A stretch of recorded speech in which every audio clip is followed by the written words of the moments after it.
Restitution, il y a voyage, il y a Évariste Bochab et Salamaki Ndengenini Bolanda, reportage Oyo.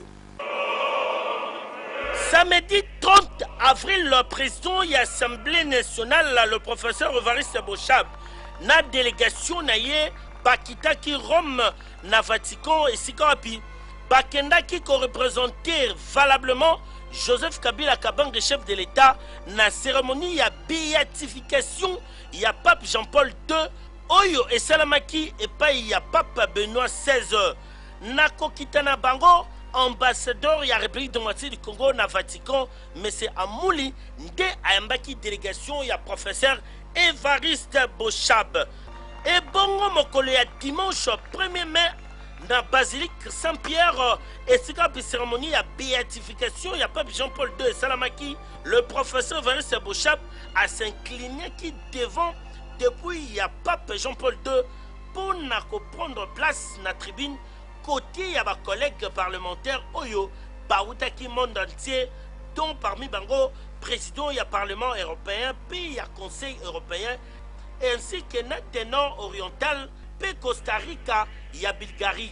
Durant 3h30, le président de l'Assemblée nationale, Évariste Bochab,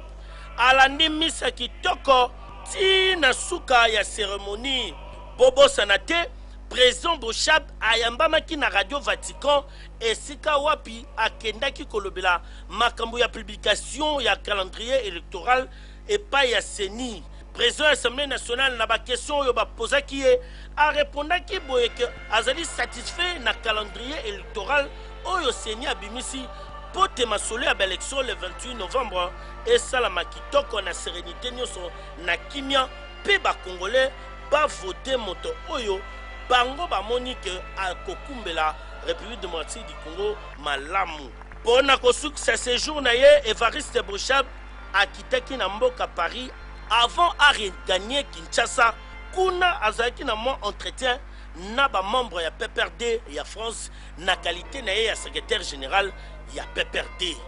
Tala République démocratique du Congo na cérémonie ya béatification ya pape Jean-Paul II et c'est là qui vraiment valablement représenté par le professeur Évariste Bochab.